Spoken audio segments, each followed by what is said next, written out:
Bueno, ya esperamos 5 minutos, entonces vamos a iniciar la charla. Bueno, antes que nada, bienvenidas todas y todos. Muchas gracias por el interés en la charla para periodistas ciberaudiencias penales. Si ya empezaron y tú puedes reportarlas con Sebastián Insunza.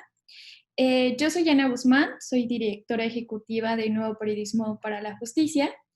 Y bueno, desde NPJ estamos muy emocionados por acercarle estas y otras herramientas a las y los periodistas, comunicadores y a las personas interesadas para que puedan cubrir mejor y de manera más cercana los temas de justicia en sus respectivos medios. Bueno, como algunos de ustedes ya saben, NPJ es un entorno periodístico digital para la aplicación del nuevo periodismo para la justicia en muchos entramados y desde unas perspectivas frescas, desde perspectivas innovadoras, siempre buscando que se lleve a cabo el fundamento de la legalidad, los derechos humanos y el acceso a la justicia, con perspectiva diferenciada y justo pues desde el sistema acusatorio. Bueno, si quieren especializarse, es un pequeño comercial. Eh, Aún pueden postular para nuestro diplomado, para ser parte de la tercera generación de nuestro diplomado de Periodismo y Comunicación para la Justicia, en donde checamos estos y otros temas. Y bueno, pueden inscribirse o postular al mismo correo en donde nos enviaron, pues sí, el correo para que ustedes puedan estar en esta charla. Y si tienen alguna otra duda adicional, pueden consultar, bueno, pueden entrar a nuevoperiodismojudicial.mx y ahí pueden encontrar toda la información sobre el diplomado. Eh, bueno, le voy a dar paso a Marco Lara Clar, que es presidente de NPJ. Él nos va a presentar al ponente de hoy y también, bueno, recordarles que la charla va a tener una duración y a partir de esa, o sea, a partir de que Sebastián nos dé su charla, vamos a tener tiempo para que ustedes hagan preguntas, para que puedan adentrarse más en el tema, o sea, si tienen alguna duda específica, puedan preguntarle. Y bueno, ahora Marco Lara Clar. Buenas tardes, gracias Ana. Les damos la bienvenida, estamos encantados de estas charlas que estamos organizando. Son espacios de estar juntos y juntas, no son espacios en los que nosotros nos situemos desde una posición de superioridad profesional. Como explicaba Ana, es sencillamente una posibilidad dentro de un universo de posibilidades de ejercicio profesional del periodismo. Agradecemos a Sebastián Insunza Villalobos, que generosamente nos impartirá esta charla y estamos seguros de que terminaremos llenos de nuevos conocimientos y sobre todo llenos de motivación, porque NPJ es un proyecto que trabaja mucho con la motivación, no solo con conocimientos. Entonces estamos seguros de que vamos a terminar súper motivados para hacer una cobertura profesional del conflicto penal judicializado. Nosotros esta mañana en Facebook justo pusimos algo como ya dejemos de mendigar datitos, los que son reporteros saben que son para un reportero o una reportera los datitos, y en el caso del periodismo judicial en la Ciudad de México, por ejemplo, son las carnitas, o en el norte le llaman los churrumais, es decir, los datitos que vamos a ir pidiendo a los actores del sistema para armar nuestro rompecabezas de notas que muchas veces insertos en la nota roja se convierten en fake news. Entonces ahora tenemos la fortuna y la emoción de poder estar en las audiencias por vía virtual, es decir, se nos acerca, se viene a nuestro entorno las audiencias paulatinamente, las audiencias penales, y eso nos llena de interés y de motivación. Sebastián Insunza Villalobos posee un máster of Laws por la California Western School of Law. Como abogado penalista ejerce de defensor privado, asesor jurídico, además de ser consultor del Instituto de Justicia Procesal Penal AC, que es el IJPP. Ha colaborado con la Barra Americana de Abogados en la Iniciativa para el Estado de Derecho como capacitador y juez evaluador en competencias de litigación oral. En las 4 ediciones de la competencia universitaria de litigación penal adversarial organizadas por la Facultad de Derecho de nuestra Universidad Nacional Autónoma de México, ha sido juez evaluador. Además, participó en el programa de alto rendimiento para defensoras y defensores realizado por el programa Pro Justicia de USAID y fue asesor en materia penal en el área de seguimiento a la consolidación del sistema penal acusatorio del Sistema Nacional de Seguridad Pública. Hoy pertenece además a la Red de Defensoras y Defensores Democráticos, la Red, que es una iniciativa conjunta del IJPP y Fair Trials para combatir el uso de evidencia obtenida mediante tortura en el procedimiento penal. Entonces, bienvenido, Sebastián, y adelante. Hola, buenas tardes. Antes que nada, quiero dar las gracias a Nuevo Periodismo Judicial por la invitación a esta charla y también pues dar la bienvenida y las gracias a las personas que hoy nos acompañan.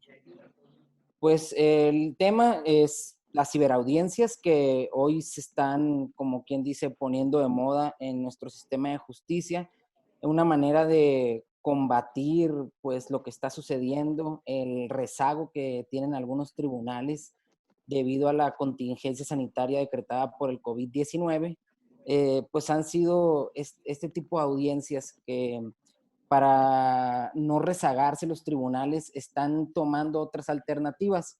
Y para esto vamos a empezar con qué antecedentes tenemos en México de audiencias vía remota o virtuales, como les queramos llamar, o justicia digital, como ustedes quieran llamarle.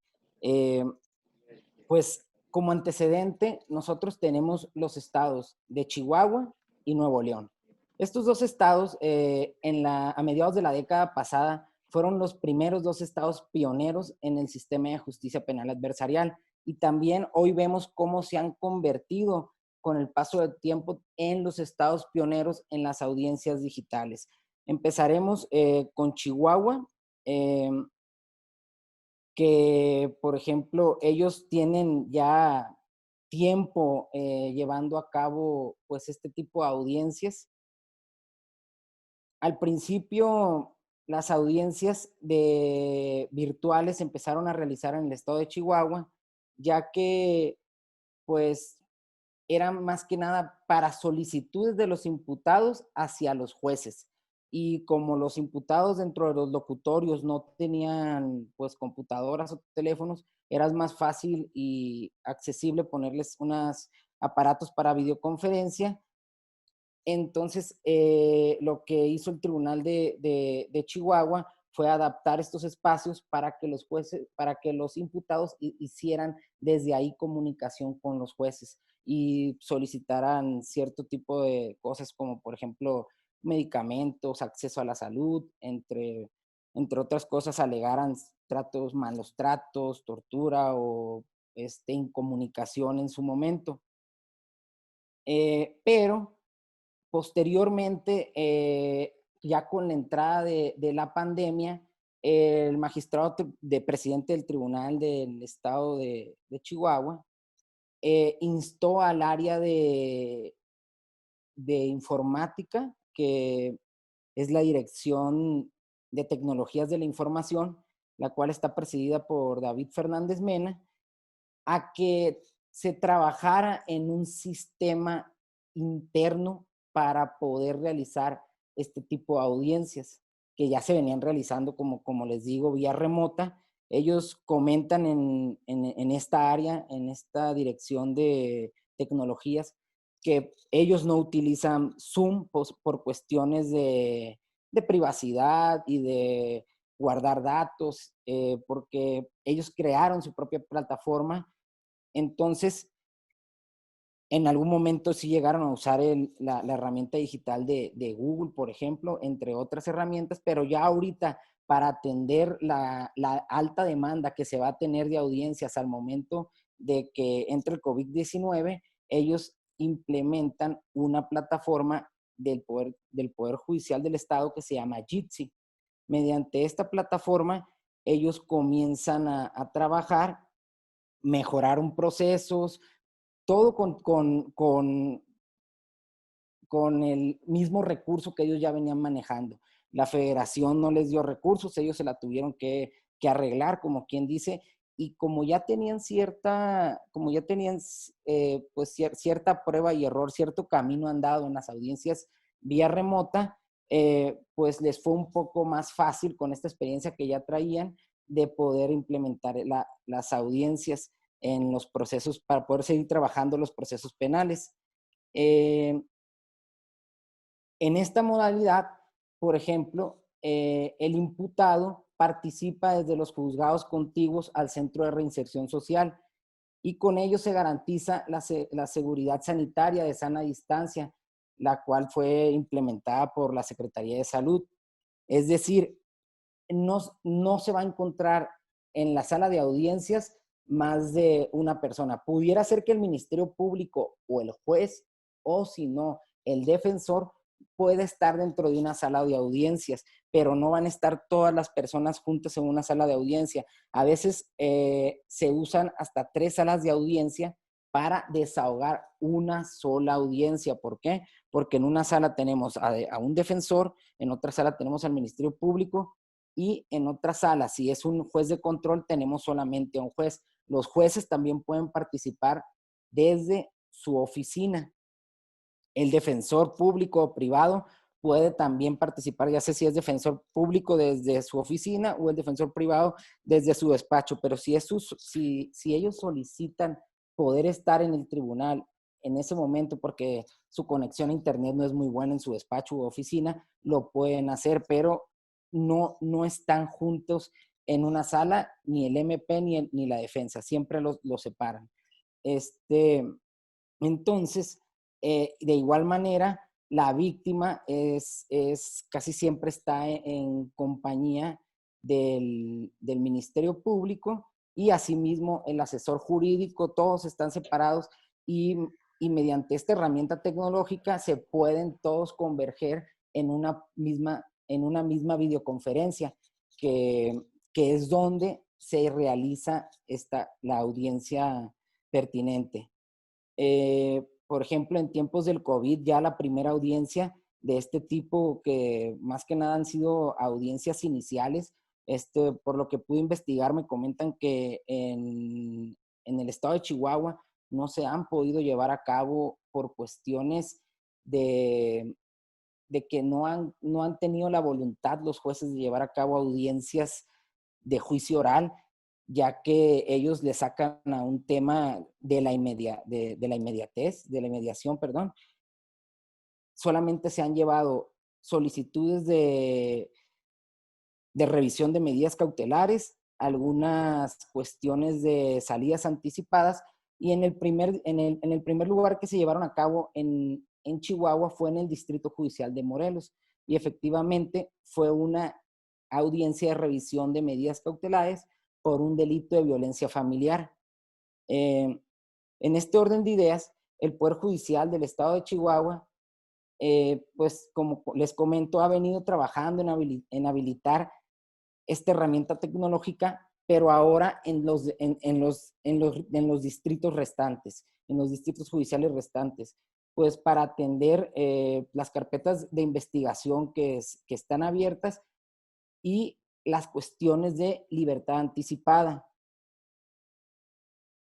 Asimismo, también buscan atender la alta demanda que va a generar la alta demanda de audiencias que va a generar la cuestión de la amnistía, ya que el gobierno local expida la ley pertinente, ya que como hemos visto en el gobierno federal ya expidió dicho ordenamiento jurídico, ahora solamente falta que los congresos locales pues lo realicen para que una vez realizados también la ley de amnistía en un plano local de los estados, van a empezar las solicitudes de procesos. Entonces, si bien es cierto, se podría decir que ahorita pues hay un poco de rezago porque las audiencias que teníamos en trámite no se están realizando, de las carpetas de investigación que se abrieron en enero, diciembre, noviembre del año pasado. Entonces, se generaría con la ley de amnistía, pues se busca que se desahoguen las cárceles por ciertos delitos que contempla la ley. Entonces, estos poderes judiciales, por ejemplo, como el de Chihuahua, lo que busca es no tener ese tipo de problemas, que se le junte el rezago que ya tenemos de los asuntos que iniciaron el año pasado y que iniciaron a principios de año y que se quedaron parados por la cuestión del COVID.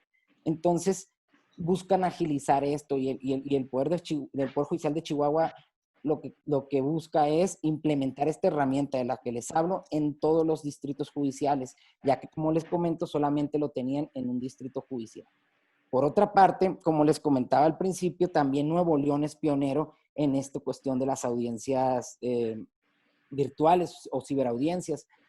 Ya tiene tiempo trabajando estas audiencias Nuevo León.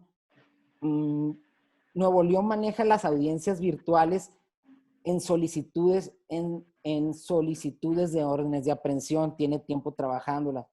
Es una videoconferencia que realiza el MP a un juez de control para solicitar una orden de aprehensión en contra de ella persona. En esta audiencia, como lo contempla el Código Nacional de Procedimientos Penales, solamente es el MP y el juez de control quienes están presentes. Entonces, ya tiene tiempo con estas audiencias el Estado de Nuevo León y es algo muy simple, es una videoconferencia entre el fiscal que quiere solicitar una orden de aprehensión y el juez de control que va a checar si cumple los estándares para poder emitir esta orden de aprehensión. En Nuevo León también cuentan con una herramienta, pues, a la vanguardia, se podría decir, y bastante benéfica para estos tiempos, que es Fiscalía Virtual, donde no solo se cuenta con la posibilidad de realizar una denuncia online, sino que esta denuncia la realizas por medio de una videodenuncia, le dicen ellos. Es como una videoconferencia donde tú realizas una denuncia y también esta fiscalía, bastante moderna, les comento, cuenta con un enlace entre víctimas y fiscalía por medio de WhatsApp. Asimismo, el Poder Judicial del Estado de Nuevo León ya prevé poder expandir este tipo de audiencias como las que les comentaba, las audiencias virtuales, que ellos nomás tienen las solicitudes de órdenes de aprehensión, ya la van a expandir en un plano de que las audiencias de solicitudes de revisión de medidas cautelares, la de salidas anticipadas y cuestiones que tengan que ver con un juez de ejecución, ya las van a empezar a contemplar también. ¿Para qué? Para ir desahogando el proceso y que no se acumulen los procesos. Como les he mencionado, ninguna de estas dos entidades federativas se ha llevado a cabo un juicio en línea, un juicio oral. Solamente estamos hablando de otro tipo de audiencias, como han sido pues audiencias que se llevan a cabo dentro de pues la etapa inicial, dentro de la cuestión de supervisión de medidas cautelares o solicitud de cambio de medida cautelar, así como salidas anticipadas y audiencias ante el juez de ejecución penal. Por otra parte, vamos ahora a pasar al segundo punto, que son las primeras audiencias o la primera audiencia de juicio oral en México que se llevó a cabo en el estado de Coahuila. Y también cabe señalar que Oaxaca, quien es pionero también dentro del sistema de justicia penal, que fue uno de los primeros estados en la década pasada, a finales de la década pasada, en adoptar el sistema de justicia penal, también ya ha adoptado este tipo de audiencias virtuales. Para ser precisos, el 22 de abril del 2020, fue un día que quedará pues para la historia en el sistema de justicia penal mexicano. ¿Por qué? Porque se llevó a cabo la primera audiencia de juicio oral de manera virtual, la cual se realizó en Saltillo, Coahuila, y en ella se juzgó a un hombre por un homicidio. En esta audiencia hubo alrededor de 19 testigos, los cuales vía remota transmitieron su testimonio de manera virtual, siendo asistidos en todo momento cada uno de ellos por empleados del Poder Judicial del Estado de Coahuila. ¿Esto por qué? No fueron asistidos como para ser aleccionados ni para esas cuestiones. Más que nada, lo que hicieron los empleados del Poder Judicial del Estado de Coahuila, los estaban auxiliando por si tenían algún problema con la cuestión tecnológica. Más que nada era para darles asistencia técnica, se podría decir, si llegaba a fallar la comunicación entre las personas que estaban interviniendo, porque como les comento, yo fui testigo de esa audiencia, yo la vi, yo estuve presente, se podría decir, como le comentaba a Marco, que pues conmigo se cumplió con el principio de publicidad, pero ¿qué pasó? Yo estaba en la red y en un momento vi que postearon audiencia de juicio oral en Coahuila, me meto en el link y empiezo a ver los alegatos de apertura. Posteriormente empieza el desahogo de prueba. Y pues sí llamaba la atención porque había muchos cuadritos, o sea que había bastantes personas. Entonces ya empecé yo a contar los cuadritos y a ver quién era quién. Y efectivamente estaba el juez presidente, el juez relator, estaba el asesor, o sea, el tribunal completo, separados, no estaban los tres jueces en un solo cuadro, sino que cada juez quizá desde su oficina estaba atendiendo el juicio de manera virtual, estaba un asesor jurídico, estaba un defensor, había aproximadamente 3 ministerios públicos, estaba, aparte de estas personas, estaba el testigo. No estaban los 19 testigos al mismo tiempo, sino que como iban dando pauta para el desahogo probatorio, se iba cambiando de persona el cuadrito del testigo. Y es en este momento donde les comento que por eso había una persona del Poder Judicial con los testigos, porque los testigos no estaban ni en el tribunal, no estaban ni en la fiscalía, no estaban ni en la comisión de víctimas, sino que los testigos estaban en sus hogares, la mayoría.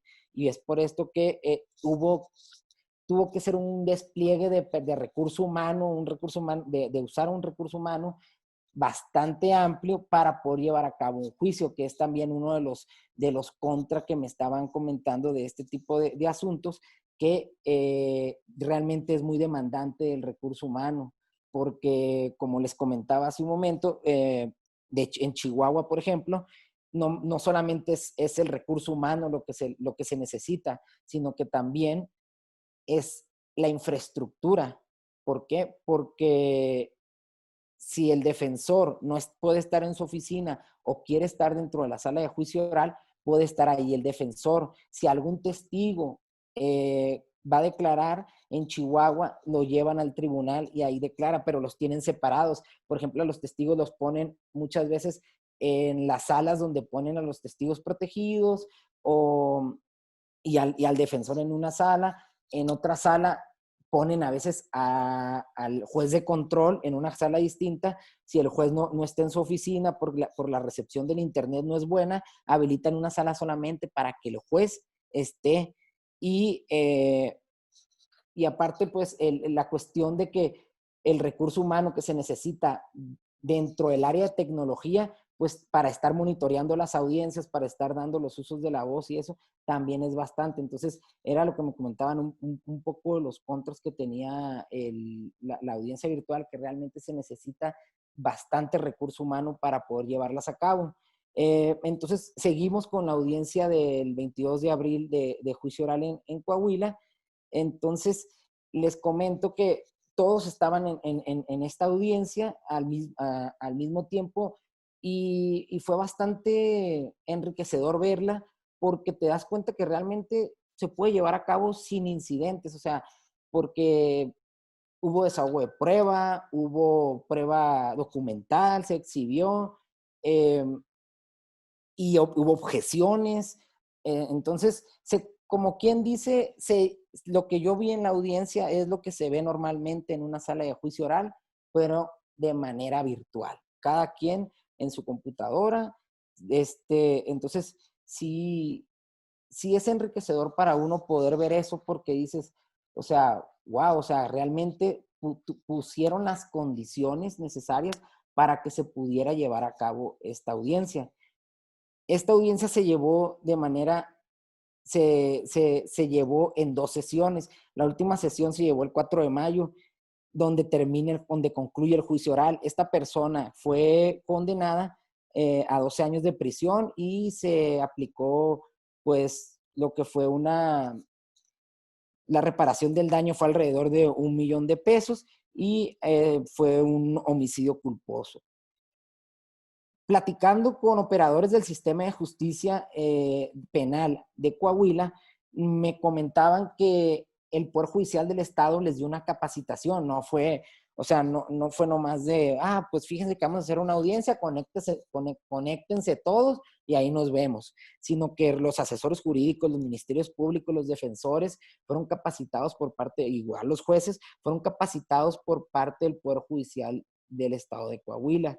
Se les dio una capacitación bastante amplia en el uso de herramientas tecnológicas y, por ejemplo, las partes enviaron por correo electrónico, o sea, todo fue en plataformas, ¿no? Ellos se pusieron de acuerdo y enviaron las pruebas al asistente de sala en un correo electrónico. Y le dijeron, esta prueba la voy a usar con este testigo. Entonces, como quien dice, le dieron la pauta, la receta al asistente de sala, tanto el MP como la defensa, sobre qué pruebas iban a utilizar documentales y fotográficas dentro del juicio. Y fue así como se pudo llevar a cabo el desahogo de prueba, no nomás testimonial, sino también documental en esta audiencia de juicio oral. Hasta ese día, el 22 de abril del 2020, el Estado de Coahuila había realizado 9 audiencias de manera virtual. En Saltillo solamente se habían llevado a cabo 4 audiencias. De esas 4, 2 habían sido de procedimiento abreviado. Una audiencia había sido inicial y la de juicio oral que les comento. Posteriormente, platicando con operadores del sistema de justicia allá en Coahuila, me entero yo de que por qué el Poder Judicial toma esta decisión por cuestión del rezago de asuntos. Me comentaban que era tanto el rezago de asuntos en el Poder Judicial del Estado de Coahuila que no se podían dar el lujo de que se les rezagara más. O sea, no podían decir, bueno, pues nos vamos a nuestras casas sin hacer nada y volvemos el 1 de junio a trabajar y volvemos a retomar los asuntos, porque iba a ser bastante la carga de trabajo. Entonces, llegaron a un consenso entre todas las instituciones que intervienen en el procedimiento penal, en el sistema de justicia, para que las audiencias se llevaran de vía remota. Y es como ya les dije que empezaron a dar cursos, tutoriales en internet, por lo mismo de la sana distancia, pues es obvio que no los iban a meter en un cuarto a todos para darles las instrucciones, sino que igual por vía remota y por videoconferencia les empezaron a manejar las pautas de cómo se iban a llevar a cabo esas audiencias. Y es así que empezaron ellos a desahogar las audiencias de procedimientos abreviados, suspensiones condicionales del proceso, así como audiencias de ejecución. Es decir, los procesos que ya se encontraban en trámite y listos, tratados ya entre las partes, como por ejemplo puede ser en un procedimiento abreviado, que ya pues el defensor y el imputado platican con el Ministerio Público y pues sí, sabe que el Ministerio Público sí nos vamos a acoger al procedimiento abreviado, solamente hay que solicitar la audiencia ante el juez.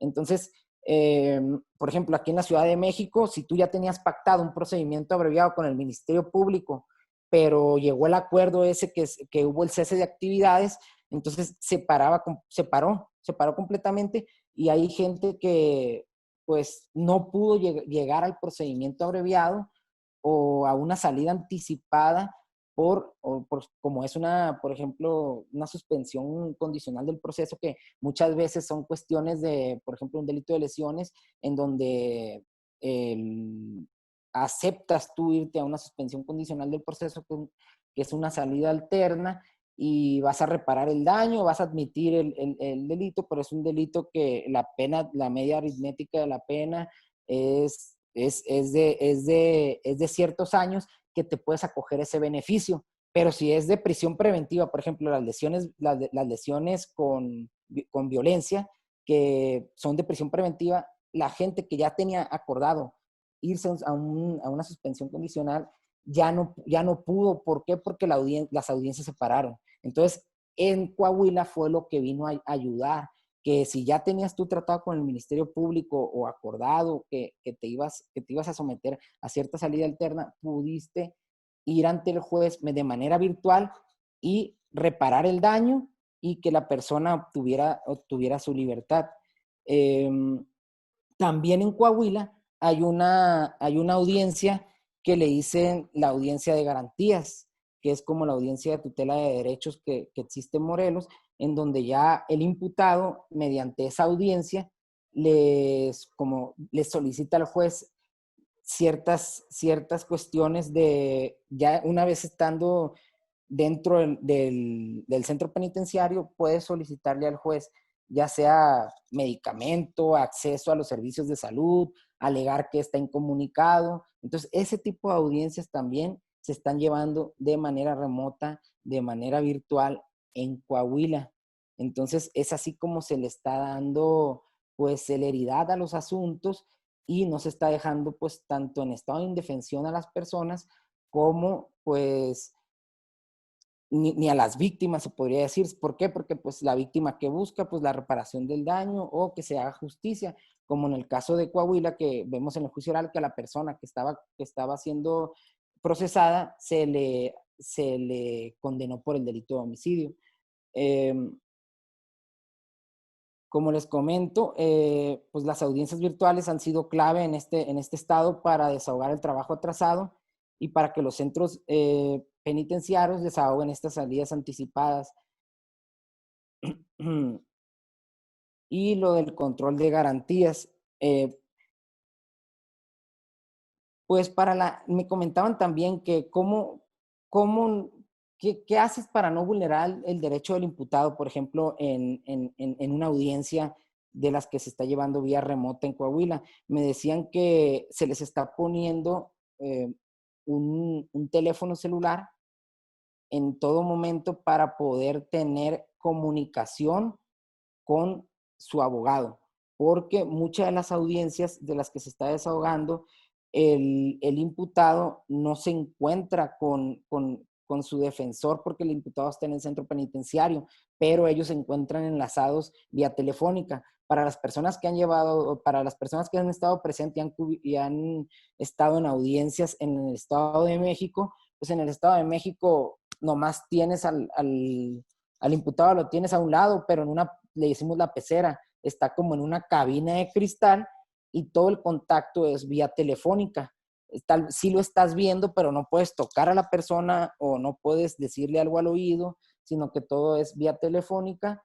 Solamente que pues lo que diferencia que en Coahuila es el contacto visual. No estás haciendo contacto visual como defensor con el imputado, pero tampoco el juez lo está viendo, pero tú como defensor tienes acceso vía telefónica al defensor, y también al asistente de sala, por cualquier cosa que quieras hacer valer dentro de la audiencia. Por otra parte, les comentaba también que en Oaxaca están llevando a cabo este tipo de audiencias. En Oaxaca, que como les comento también es uno de los estados que fueron de los primeros que adoptaron esta reforma al sistema de justicia penal, ellos más que nada a finales de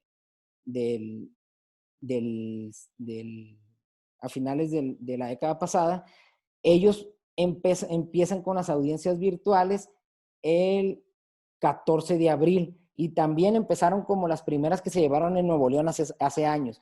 La Fiscalía de Oaxaca empezó a solicitar las audiencias virtuales para pedir o solicitar órdenes de aprehensión al juez de control. Y eso estamos hablando que fue el 14 de abril, ya hace aproximadamente un mes. Ahora, en el mes de mayo, Oaxaca, para ser precisos, el 8 de mayo realizó su primera audiencia virtual con el de revisión de medida cautelar. Entonces, la primera que llevó fue el 14 de abril, donde solamente interviene el Ministerio Público y el juez, y es una solicitud de orden de aprehensión. Ya la segunda que realizó, que fue el viernes 8 de mayo, para ser precisos, se realizó por videoconferencia y ya estaba un defensor, ya había un imputado, ya estaba pues el juez y el Ministerio Público, un asesor jurídico, porque fue una audiencia de revisión de medida cautelar.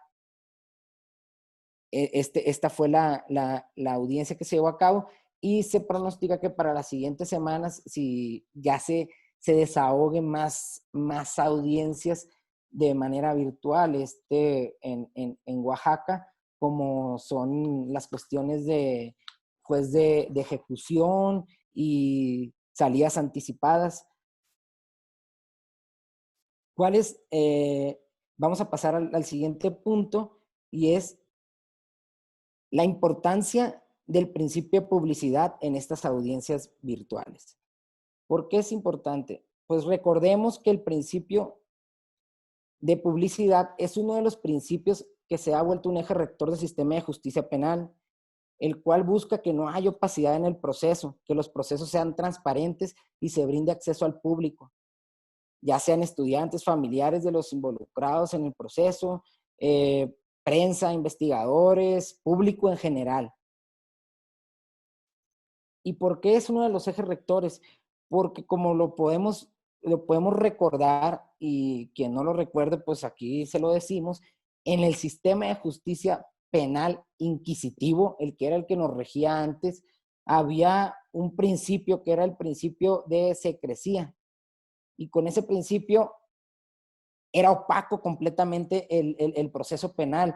No teníamos, o sea, no había acceso a los registros, no había acceso a las audiencias por parte de la prensa. Si todos recordarán la película de Presunto Culpable, ahí nos dimos cuenta cómo era realmente un proceso para los que no estudiaron derecho o para los que no fueron sujetos de proceso o algún familiar estuvo sujeto a proceso, pues nadie sabía realmente cómo eran los procesos penales en México. Por eso, porque no existía ese principio. Y ese principio, pues, ¿qué hacía? Privilegiaba, pues, como quien dice, la corrupción, los malos tratos y la falta de transparencia en el proceso penal. Es por eso que ahora en el sistema de justicia penal, este es uno de los ejes rectores del principio de publicidad, y es donde los medios de comunicación pues tienen un papel fundamental dentro del sistema de justicia penal. ¿Por qué? Porque mediante la información que ellos recaban en la audiencia, al estar dentro de la sala de juicios orales, ellos saben completamente los hechos tal y como fueron, como los narra el MP, como los narra la defensa, como la perspectiva del juez a la hora de emitir una vinculación a proceso. Ahí están los medios de comunicación. Entonces, ahí es donde se materializa este principio, y por medio de ustedes, los reporteros, y reporteras, la información llega a la ciudadanía, y es como se cumple con el Estado democrático de derecho en el cual vivimos. Entonces, como todos sabemos, el artículo 5 del Código Nacional de Procedimientos Penales es donde podemos nosotros encontrar este principio. Y también tenemos el artículo 14.1 del Pacto Internacional de Derechos Civiles y Políticos, que nos dice que toda persona tiene derecho a ser oída públicamente y con las debidas garantías de un tribunal competente. Entonces, tanto el artículo 5 como el artículo del Código Nacional de Procedimientos Penales, como el 14.1 del Pacto Internacional de Derechos Civiles y Políticos, son los que nos dan pauta a nosotros como ciudadanos, como familiares, como reporteros, como medios de comunicación, para poder ir a estas audiencias y que estas audiencias sean públicas. Claro, y bien lo dice la ley, con sus debidas excepciones. Sabemos que también hay audiencias en donde por cuestión de privacidad, de la naturaleza de los delitos, no son públicas, como puede ser alguna donde se quieran guardar los datos personales, un asunto de violación donde haya menores involucrados. Estas audiencias se pueden hacer a puerta cerrada. También el delito de secuestro es uno de los que da pauta para que, a solicitud del Ministerio Público y de la víctima, este principio pues no se rompa, sino que existe esta excepción. También debemos de ver que el principio de publicidad tiene dos vertientes: la intraprocesal y la extraprocesal. ¿Y cuál es la cuestión intraprocesal? La cuestión intraprocesal es el acceso a los registros de investigación. Es que las partes pueden tener acceso a los registros de investigación y también hay algo que se llama el descubrimiento probatorio. Cuando viene el Ministerio Público y te dice, mira, yo tengo estas pruebas, le dice a la persona que le están imputando el delito, y el defensor también tiene que hacer este descubrimiento probatorio. Antes no sabías tú si te estaban investigando, tú nomás te llegaban y te detenían. Y ya que te detenían, pues ya era como te enterabas de que había una investigación en tu contra, y ahora pues este principio que tiene esta vertiente intraprocesal te da acceso a estos registros de investigación. Y el extraprocesal, que es donde la vertiente extraprocesal es la que nos habla de la publicidad en general, que es el libre acceso que podemos tener a las audiencias, ese libre acceso al conocimiento e información de terceros ajenos al proceso. ¿Por qué? Porque es ahí donde entra, pues, si un estudiante de Derecho quiere ver cómo son las audiencias, puede ir a cualquier audiencia, mientras no sea puerta cerrada, como les digo, si es una violación de un menor de edad y el Ministerio Público lo solicita, o si es un secuestro y el MP lo solicita, ahí es a puerta cerrada. Un estudiante de Derecho, un reportero, cualquier persona puede acceder a una audiencia de juicio oral gracias a este principio de publicidad, y el cual, desde mi perspectiva, en la cuestión del juicio oral de Coahuila no se rompió. ¿Por qué no se rompió? Porque yo fui testigo de eso, porque yo fui público. Yo era un tercero ajeno al proceso. Aún así, sea abogado. De hecho, yo tomé una foto yo de la audiencia y la subo a mis redes sociales, y mucha gente pensó que yo había participado como asesor jurídico, como defensor, y pues no, lo que yo realmente hice durante esa audiencia fue hacer uso del principio de publicidad. Entré yo a ver la audiencia. ¿Qué pasa, por ejemplo, en el caso de Chihuahua con el principio de publicidad? Por la información a la que accedí, en Chihuahua no hay un link en el cual tú puedas ingresar a ver la audiencia en tiempo real. Pero ¿qué sucede? Si hay reporteros interesados dentro del tribunal, y es ahí donde ustedes tienen que poner atención, porque, por ejemplo, ya en el Estado de México se están llevando también a cabo audiencias virtuales. Empezaron con unos alegatos de clausura en un juicio oral, ya para terminar, y como lo digo, en Oaxaca, en la Ciudad de México, ya va a haber ya van a empezar a ver también audiencias virtuales para las cuestiones de medidas de protección en contra de cuando hay violencia en contra de las mujeres. Entonces, ya se va a volver, en la mayoría de los estados, ya se va a volver normal que haya audiencias virtuales. ¿Y por qué les comento que ustedes tienen que poner especial atención aquí al momento de querer cubrir las audiencias? ¿Por qué? Porque en Chihuahua lo que hace el tribunal es, aparte de, como les comento, acondicionar salas o locutorios, lugares para que las partes del proceso puedan llevar a cabo la videoconferencia, si no la llevan el fiscal en su oficina o el defensor en su oficina, así como el juez, adaptan un salón audiovisual o una sala de audiencias para que los reporteros puedan cubrir la nota o puedan cubrir la audiencia y así tener su nota y hacer los reportajes pertinentes. Entonces, es ahí como ellos tratan de que no se rompa este principio de publicidad. Por ejemplo, en Oaxaca, la audiencia que hubo de revisión de medida cautelar, tú la buscas en internet y no la ves, no la puedes ver. No hubo un link del Poder Judicial del Estado en el momento que se desarrollara la audiencia en la red, como sí lo hubo en Coahuila. Y también, por ejemplo, en la de Coahuila, si tú buscas como, por ejemplo, quieres hacer un trabajo de investigación, un reportaje, y tú buscas en un link para poder acceder a la audiencia, no existe. Por ejemplo, cuando yo tuve acceso a esa audiencia de Coahuila, ellos tenían una plataforma tecnológica que no sé si era Meet, Zoom o alguna plataforma que desarrolló el Poder Judicial del Estado, pero a mí, cuando yo le di en el link, pues le di clic en el link, a mí me redireccionó a lo que fue YouTube.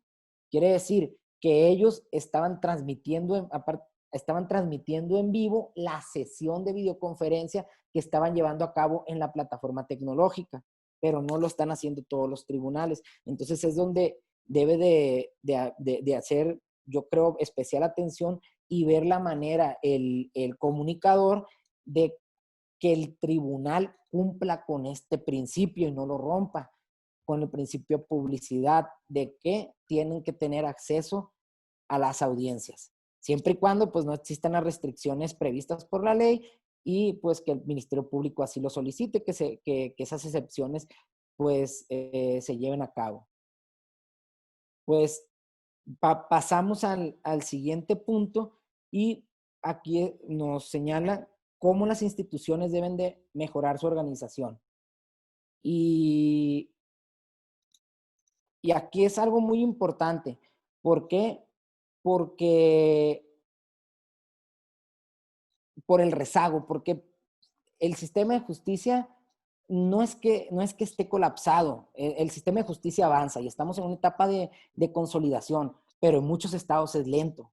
Te generan audiencias, por ejemplo, si yo pido una audiencia en un día normal, ¿no? Antes de la pandemia, en la Ciudad de México, pedías una audiencia y te la daban dentro de 3 meses, dentro de 2 meses. Entonces, ahorita es obvio que los tiempos pues se van a hacer un poco más largos. Entonces, para evitar esto y no vulnerar los derechos tanto de la víctima que quiere pues que le hagan justicia porque le cometieron un delito, o también del imputado, porque no siempre los imputados son culpables, también existe el principio de presunción de inocencia.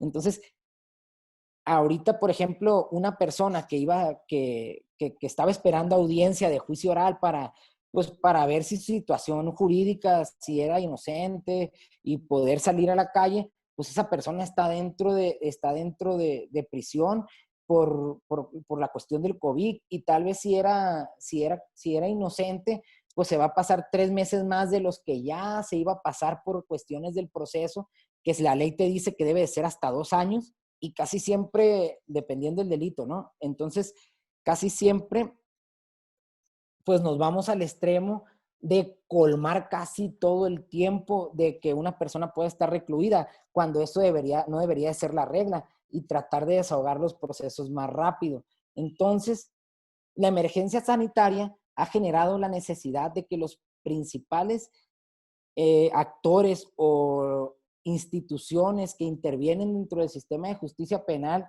asuman medidas y políticas públicas para que el sistema de justicia penal en los procesos no se detenga y siga adelante.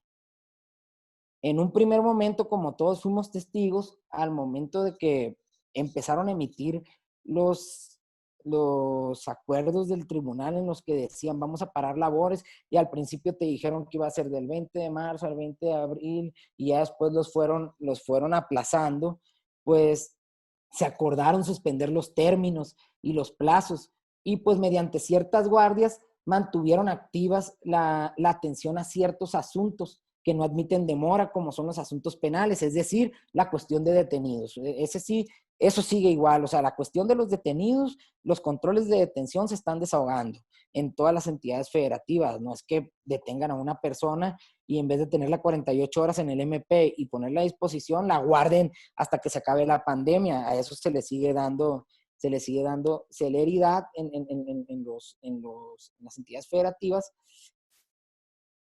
pero necesitamos que los asuntos que están en trámite, que van por esa, si supongamos que es una tubería del agua, el proceso penal, y el agua es un asunto, pues el asunto tiene que fluir. Entonces, para que esto fluya, pues las instituciones que se deben de organizar de una manera mejor y cómo deben de enfrentar los desafíos.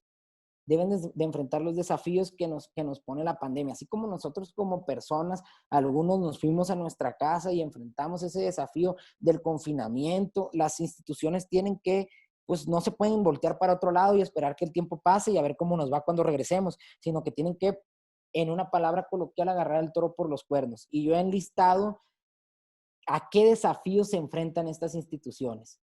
Tienen que realizar sistemas de gestión judicial más ágiles. Esto es para que sus trabajadores puedan seguir trabajando de manera remota, como lo hacen, por ejemplo, en el Estado de México. En el Estado de México, el secretario de acuerdos puede checar y puede emitir acuerdos gracias a un sistema de gestión judicial. Hay lugares donde tenemos el tribunal electrónico para litigantes. Entonces, también esto se debe de agilizar, optimizar los trámites para que tú como litigante tengas acceso a una firma electrónica, simplificación de procesos, atención a víctimas por medios de denuncia online remota, digitalizar las carpetas de investigación. Es decir, que la carpeta de investigación que yo tengo que ir a checar al Ministerio Público la puedo encontrar en una nube en Internet. O sea, claro, no en Google, sino dentro de un sitio seguro por parte de la Fiscalía. Porque, por ejemplo, en el Estado de México, tú puedes checar una carpeta judicial de manera electrónica, gracias a la firma electrónica y aquellos, o sea, pero esto es, hasta hace poquito se pusieron como quien dice las pilas porque pues si no va a haber mucho rezago en esa cuestión. Y también por parte de nosotros, abogados litigantes y operadores, nos debemos de involucrar más activamente en este tipo de cosas, en a ver, ¿qué está haciendo mi tribunal? Yo litigo en Aguascalientes, ¿no? Pues sabes que me voy a meter a la página, voy a tratar de juntarme vía remota con varios litigantes, a ver si algún juez nos escucha, a ver qué van a hacer, no podemos estar así parados, hay que velar por los derechos tanto de las víctimas como de los imputados. Entonces no tenemos que ser apáticos y esperar a que el gobierno resuelva todo, sino que también presionar y dar soluciones. Entonces, y aquí también ustedes como reportero, ¿qué pueden hacer? Pues empezar a buscar a los presidentes de tribunales, hacer notas, reportajes de qué está haciendo un estado, qué no está haciendo tu estado donde tú cubres noticias, qué está haciendo la federación, el Poder Judicial de la Federación. Hemos visto a la Suprema Corte de Justicia de la Nación que ha estado muy activa en el pleno de la Suprema Corte, ya, por ejemplo, la declaración de inconstitucionalidad de la ley Bonilla. La Suprema Corte no se fue a su casa y dijo, bueno, pues ahí cuando regresemos vamos a checar los asuntos, sino que realmente pues sí tomaron el toro por los cuernos, como coloquialmente se dice, y empezaron a desahogar sus asuntos.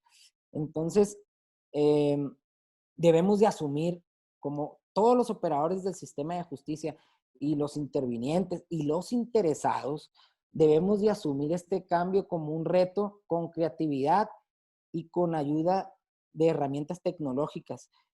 Con esto podremos superar los obstáculos operativos de la justicia en México y así caminar hacia esa gran consolidación del sistema de justicia que buscamos. Por otra parte, vamos a pasar a otro punto. Los desafíos para los derechos de las personas víctimas e imputados. Entonces, ¿cuáles son los desafíos en, en esta nueva modalidad?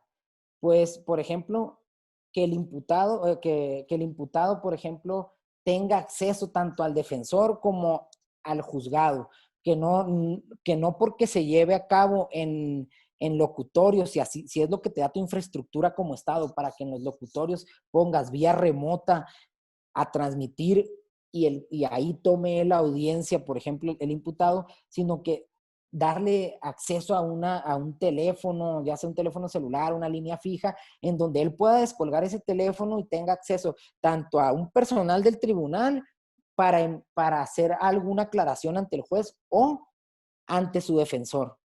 Como sí, tal vez dices tú, oye, pero no le vulnera su derecho no le vulneramos su derecho humano a la defensa si el defensor no está por un lado de él. Pues debemos de recordar que estamos como en un estado de excepción en el cual por cuestiones del COVID, pues es mejor y por cuestiones de salud llevar las cosas de esa manera. Hay que tratar de adecuarnos y como quien dice, no ponernos caprichosos. Ese teléfono yo creo que garantizaría la comunicación, porque como les he comentado, en el Estado de México está en una pecera, no lo tocas, no le puedes hablar al oído, como en Morelos, como en la Ciudad de México, como en otras entidades federativas, y ahí lo tienen. Entonces, si de esta manera creemos que estamos vulnerando el derecho humano, pues en el Estado de México, pues imagínense cómo lo vulneran, ¿no? Al tenerlo dentro de una pecera, cuando no hay cuestiones sanitarias de por medio, ni excepcionales como las que estamos enfrentando en este momento. Hablaban, por ejemplo, así como ustedes están, los reporteros y reporteras y medios de comunicación pueden estar pues un poco conflictuados de no, es que estas audiencias virtuales rompen el principio de publicidad y los abogados tienen un poco de conflicto y dicen que el principio de inmediación se rompe con estas audiencias virtuales. Pero dices tú, ¿por qué se rompe? Y es que no, es que el juez no está viendo al imputado. O sea, pues lo está viendo por la cámara.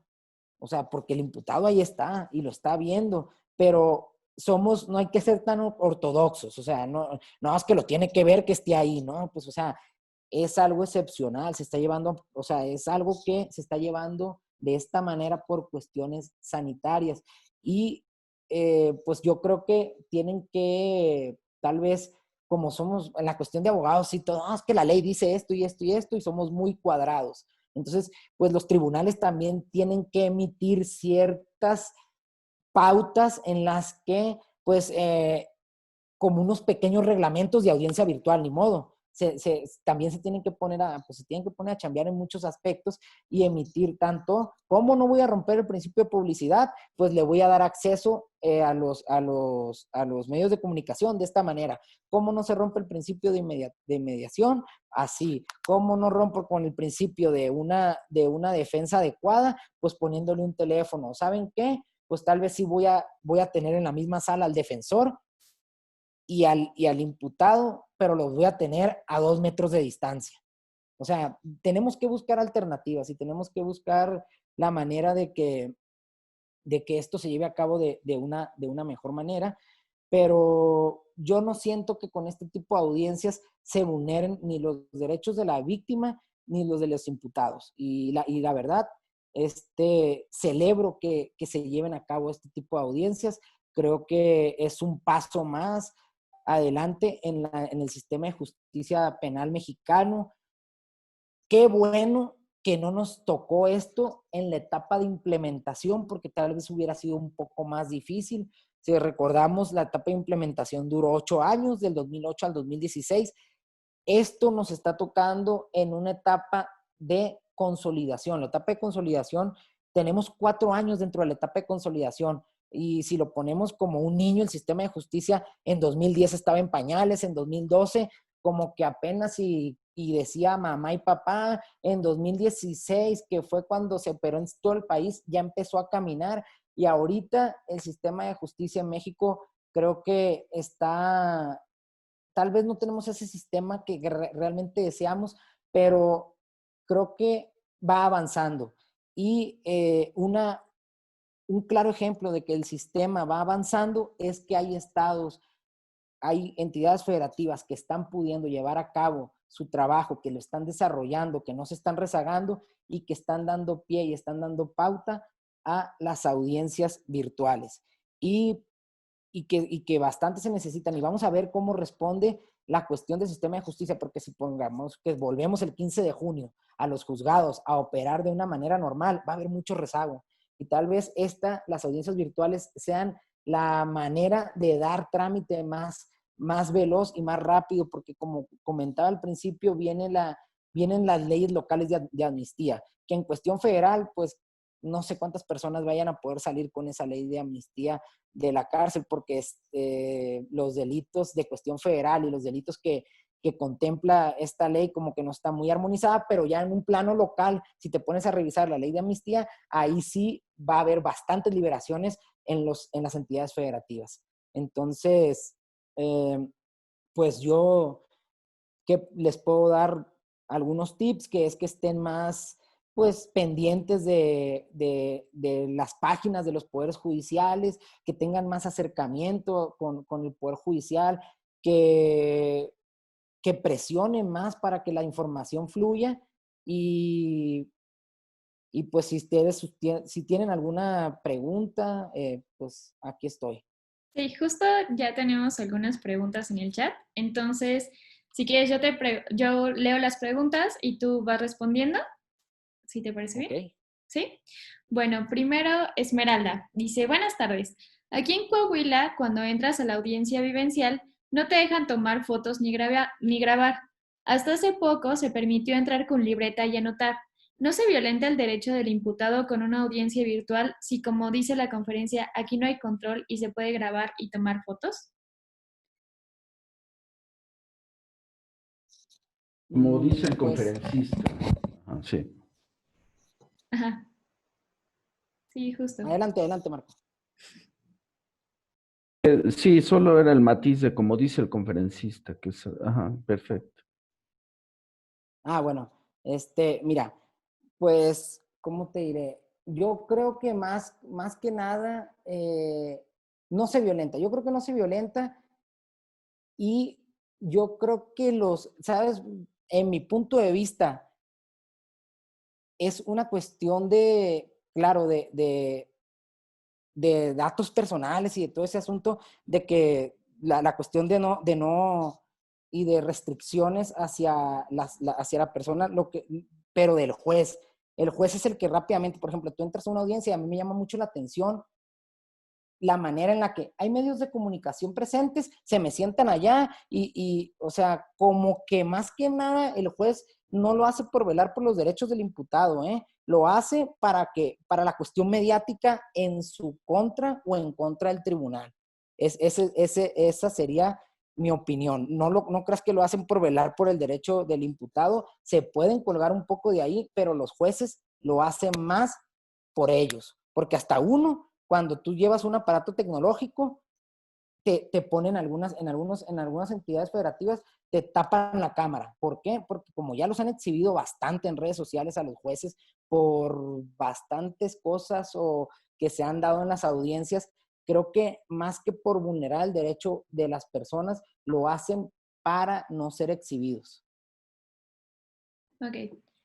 En realidad, perdón, Esmeralda, a mí me parece que hace una pregunta bien interesante porque una de las cosas en las que ha sido Sebastián bastante enfático el debate entre el trabajo de los periodistas es que no podemos entrar con cámaras, ni con grabadoras, ni siquiera con móviles, con teléfonos móviles, ni con cámaras de video, desde luego, ni hacer coberturas en vivo. Entonces, de pronto aquí decimos que se pueden tomar fotografías, entonces ahí, ¿qué va a pasar? Es decir, se necesita volver a regular, es decir, otro recurso de limitación porque no dejan de estar en riesgo, más allá del manejo de crisis mediática, que es lo que tú estás diciendo, no dejan de estar en juego derechos de la personalidad y del debido proceso de las partes. Sí, y es por eso que en Chihuahua me comentaban que es donde ellos han visto un poco más problema, o sea, de esos derechos de las personas y por qué no las subimos a YouTube las audiencias ni las transmitimos, mejor los metemos a una sala donde sabemos que van a entrar sin grabadoras, sin celulares y nosotros los tenemos en nuestro control, o sea, son riesgos y es una curva de aprendizaje realmente que son riesgos que corren el Poder Judicial del Estado de Coahuila al subirla a la red en tiempo real, que otros estados no lo hacen, y es la curva de aprendizaje y ya ellos sabrán en su momento si lo siguen haciendo o no lo hacen. O cómo ponderan para la protección de derechos, ¿no? Sí. Sale. Anita, pues. Justo dice, Marco dice, Sebastián, decías que en Chihuahua iniciaron audiencias virtuales para evitar que se les cargara el trabajo.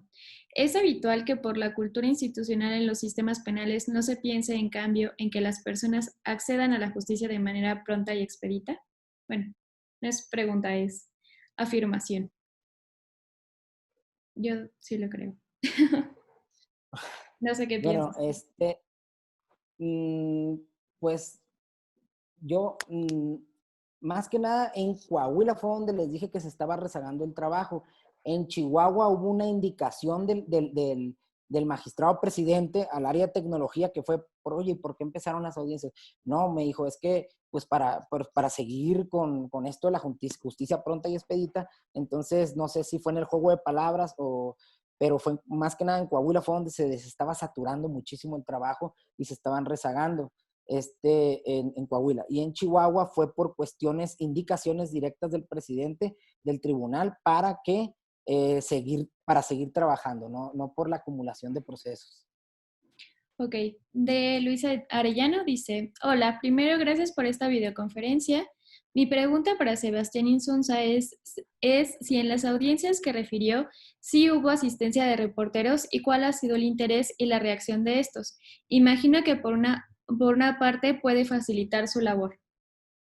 Bueno, por ejemplo, en la de Coahuila que yo estuve viendo, dentro de los cuadritos donde quienes son los involucrados y las partes, pues solamente estaban MPs, defensa, asesores jurídicos, el tribunal de enjuiciamiento y el testigo que iba tocando dependiendo de la secuela procesal, perdón, de desahogo de prueba.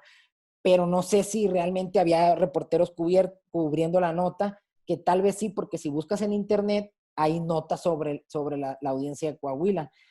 En Chihuahua, como te comentaba,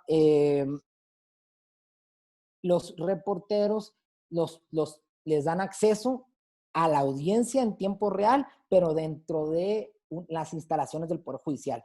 No entregan la audiencia, o sea, no, la vamos a subir a YouTube el domingo a las 10 de la mañana, no. O sea, ni en tiempo real. Ellos, en Chihuahua se podría decir que ellos manejan eso, lo tienen controlado. ¿Cómo? Dándotela dentro del tribunal. Ok. También Marco dice, ¿qué futuro le ves a las audiencias más allá de la contingencia sanitaria? ¿Y servirán para mejorar el acceso a la justicia? Pues yo creo que sería bueno que se vea como una alternativa en casos que ameriten, casos urgentes, casos que ameriten que se instale el tribunal en una videoconferencia. Como lo hemos visto, pues no todos los estados lo hacen, pero la orden de aprehensión, por ejemplo, la orden de aprehensión que solicita el Ministerio Público, como lo hacen ahorita en Nuevo León y como se está haciendo ya en Oaxaca, pues, o sea, creo que optimiza recursos. En vez de que el Ministerio Público se suba a la camioneta del MP, gaste recurso económico de la Fiscalía, se transfiera, vaya al tribunal, pida una audiencia, que en ese tiempo se puede estar desarrollando otra audiencia en esa misma sala, lo haga de manera virtual, él estando en su oficina, sin moverse, y una vez cerrada la computadora, terminada la audiencia, pueda seguir su trabajo, pueda seguir investigando, atendiendo a las víctimas, creo que sí sería una manera, o sea, debemos de buscar esas áreas de oportunidad que tiene la justicia virtual, por ejemplo. Y yo creo que en esas audiencias de solicitud de órdenes de aprehensión es muy buena. Por ejemplo, en una audiencia de revisión de medidas cautelares, que no es, o sea, que no se debate así como gran cosa dentro de la audiencia, como lo es tal vez que puede decir, no, es que se está debatiendo si se queda 50 años en la cárcel o si es inocente, bla, bla, bla. Entonces, yo siento que tal vez no, que no sea la regla, pero que sí lo podemos adoptar hasta cierto punto. Ok. Dice Esmeralda, dices que solo 4 entidades han tomado las audiencias virtuales. Entonces, ¿en el resto del país el rezago se sigue acumulando? Yo creo que sí, efectivamente, pues si no tenemos, o sea, no tenemos noticias, no hay, o sea, no existe esa, esa información de que se están llevando a cabo las audiencias de manera virtual, entonces o van muy al día y no les importa el rezago, pero pues eso es ya como quien dice, la ropa sucia se lava en casa y ellos van a ser los que van a sufrir dentro del Poder Judicial y pues al fin y al cabo, pero deja tú que ellos sufran la carga de trabajo. El ciudadano es el que resiente en su persona, esa persona que tal vez que no es culpable y está en la cárcel, o esa persona que le chocaron el carro y están esperando que le paguen los daños y perjuicios ocasionados, bla, bla, bla. Entonces, al fin y al cabo, siempre el ciudadano termina siendo el último eslabón de la cadena y el más perjudicado, porque pues ellos es su trabajo y lo tienen que sacar. Entonces, por ejemplo, estaba viendo a nivel federal, sí también, a nivel federal hay audiencias y el otro día, hace 3 días estaba viendo un colega, me estaba comentando que llevó un proceso de extradición, de solicitud de extradición ante un juez federal, se estaba llevando de manera virtual. Entonces, la federación lo ha adoptado y 4 estados son los que yo estoy seguro ahorita que lo han adoptado. La semana que entra, yo creo que algunos otros 2, 3 estados y tal vez a finales de mes, la mitad del país ya los vamos a tener. Entonces esperemos y por salud propia de los poderes judiciales y del mismo sistema de justicia, pues lo adopten. Ok. Dice Cecilia Sierra de Cuadratín. En Michoacán, las plataformas para celebraciones de audiencias remotas comenzaron meses después de que concluyó la implementación del sistema acusatorio. Para testigos o para cuando no era posible si alguna de las partes por asuntos extraordinarios. Y antes de la pandemia se podía acceder al material 24 horas después. Sin embargo, ahora en la pandemia se acordó que se van a acelerar todas las audiencias consideradas urgentes, controles de detención, medidas cautelares y asuntos en trámite que deben resolverse ya, etcétera. Pero no se acordó, pero nada acordó el Consejo acerca de entonces. ¿Cómo garantizar el principio de publicidad en las audiencias remotas? ¿A qué recurso legal puedo recurrir? ¿Puede recurrir la prensa para acceder en tiempo y forma?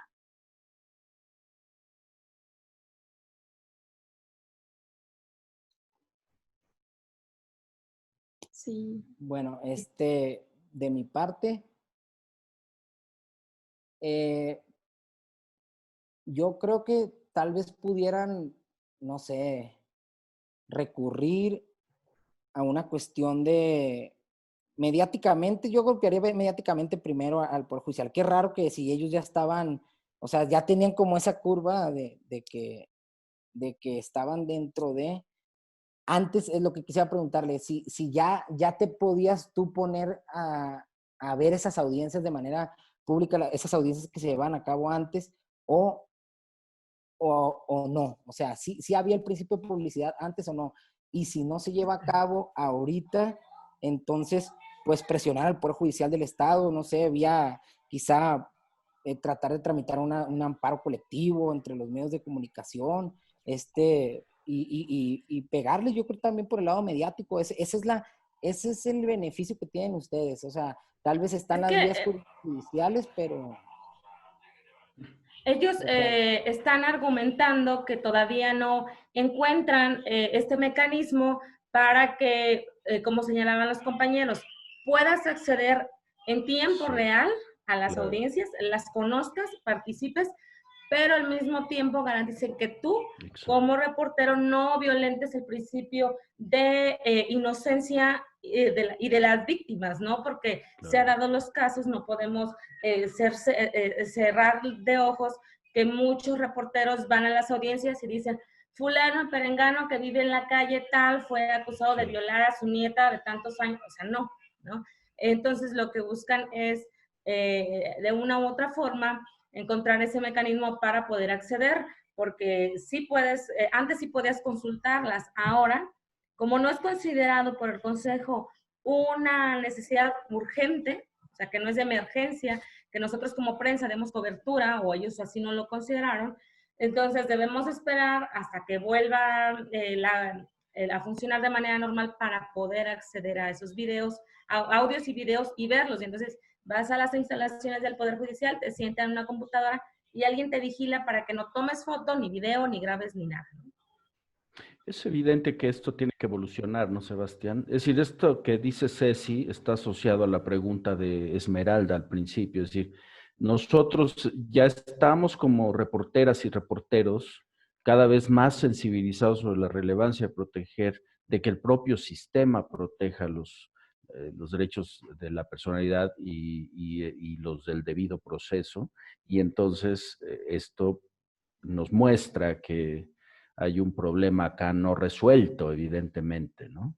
Que no es un problema endogámico del sistema, sino es un problema nodal que toca el corazón de la contradicción entre el principio de contradicción, el respeto a los derechos humanos y el principio de publicidad del 20 constitucional.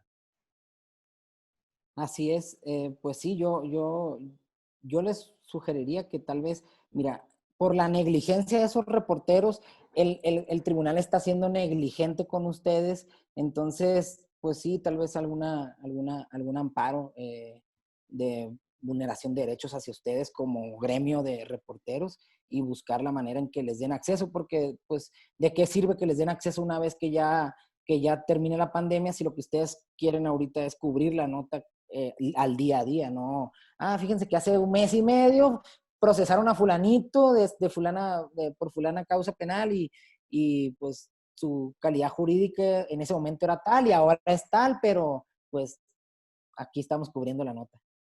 Sí, sí, sí, entiendo. Pues eso, apenas mediáticamente o pues un amparo colectivo. Hay otra pregunta de Carlos Quintero, Ana, que es otra vez lo mismo.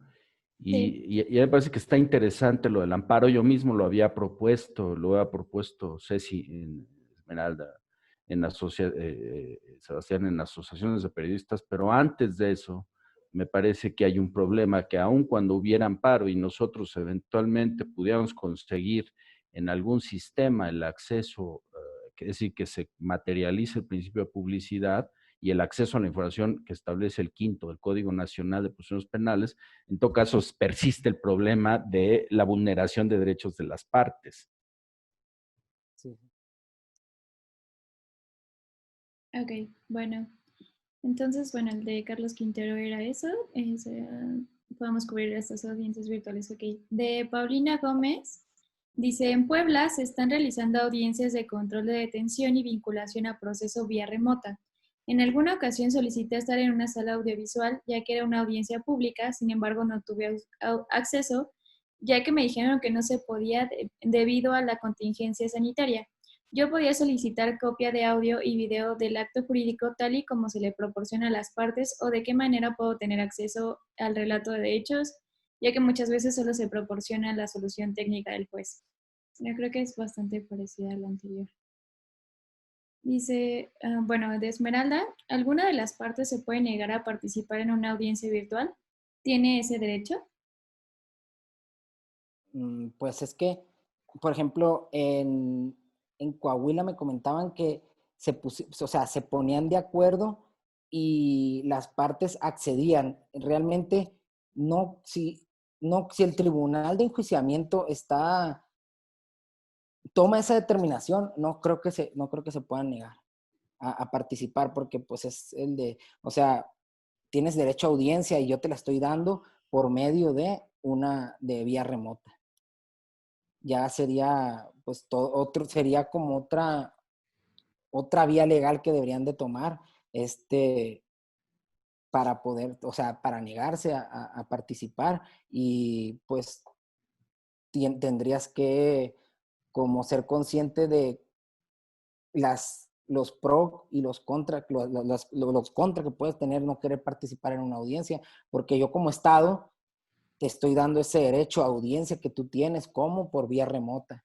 Entonces, sí creo que es como un choque de derechos. Ok. Dice Maracorea. Hola, buenas tardes. ¿Qué delitos se pudiera dar en el ambiente local que son de índole de fuero común? Pues unas lesiones, lesiones con arma blanca, por ejemplo, alguna persona que un incidente de tránsito, o sea, un homicidio, o sea, que son del fuero común, o sea, un delito local. Ok. Y de María Fernanda dice, en mi opinión, la publicidad se cumple con la presencia de los medios y de toda persona que quiera tener acceso a una audiencia. El tema no lo veo tanto en los jueces, sino en la forma en que son tratados los imputados por parte de algunos, como si fueran culpables en los medios y en cómo esta percepción influye en la opinión pública y se convierte en un factor extraprocesal y crea percepciones equivocadas en quienes se informan en los medios. No creo que esto cambie en audiencias virtuales como las que se plantean. El tema es cómo son tratadas las personas bajo proceso en los medios. Sí, pues es el linchamiento mediático, es cuestión de cultura. Nos falta tanto en cuestión a muchos abogados que tratan o tratamos a la persona que defendemos como, o se defiende como delincuentes, cuando siempre existe ese principio de presunción de inocencia. Y pues creo que es algo más que nada cultural intrínseco que tenemos dentro de nuestra psique como pues, ciudadanos. Claro. No sé si haya alguna otra pregunta que alguien quiera hacer. Ah, sí, Cecilia, si quieres prender tu micrófono, justo como para... Gracias. Preguntarte, Sebastián, y también a Marco, luego puede suceder que sean, o que es más factible acceder a veces de manera inmediata o en lo inmediato a la formulación de imputación, por ejemplo, cuando es audiencia inicial y de control de detención al Ministerio Público. Puede haber algún mecanismo de acceder a esas, pues a esos documentos que también se puedan parar uno o solicitar, poder acceder también en tiempo y en forma, porque bueno, si no podemos acceder a las audiencias y luego el amparo está muy complicado, ¿hay algún mecanismo que se conozca para poder entrar a acceder específicamente solamente a la formulación de imputación? O sea, lo que tú quieres, lo que buscas es solamente tener acceso al registro. O sea, quieres tener acceso al registro, pero como tercero, no eres interviniente en el proceso. Exacto, como tercero. Pues nunca lo he visto en la práctica. Creo que no creo que te den acceso por ejemplo, a la carpeta administrativa si no eres parte. ¿Por qué? Porque ¿dónde queda? O sea, la formulación de imputación no existe en la carpeta de investigación. No hay una hoja que diga formulación de imputación, sino que la formulación de imputación es la esencia del acto que se lleva en el proceso al iniciar el proceso, después del control de detención, antes de la vinculación. Y donde sí puedes estar, donde puede estar asentado es en la carpeta administrativa que está dentro del tribunal, pero no te van a dar acceso a él. Ni tendrían por qué, ¿no? Sí, porque pues no eres parte en el proceso.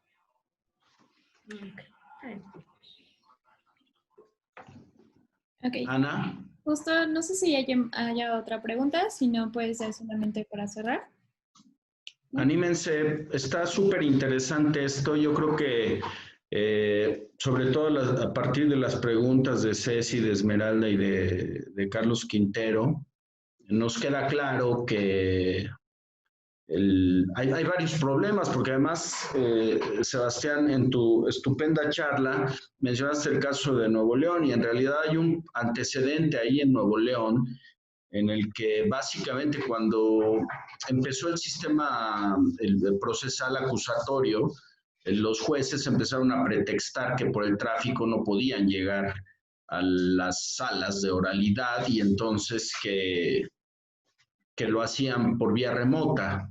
Es decir, era un pretexto, y una de las cosas por las cuales el poder de la judicatura les obligó a estar en las audiencias para que se configurara el principio de inmediación, entonces fue ese.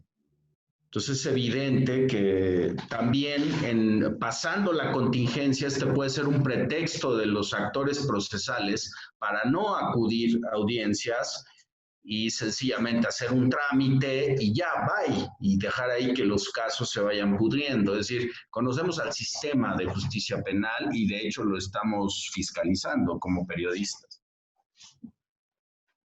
Así es, exactamente, pues es que siempre encontramos, o sea, también dentro de nuestra cultura siempre encontramos la manera de cómo adecuar las cosas para nuestro beneficio como operadores, se podría decir. Entonces, yo creo que sería muy buena opción seguir usándolas en ciertos casos, pero que también se tendrían que hacer como pues los acuerdos internos dentro de los tribunales de cómo se van a llevar a cabo de este tipo de audiencias.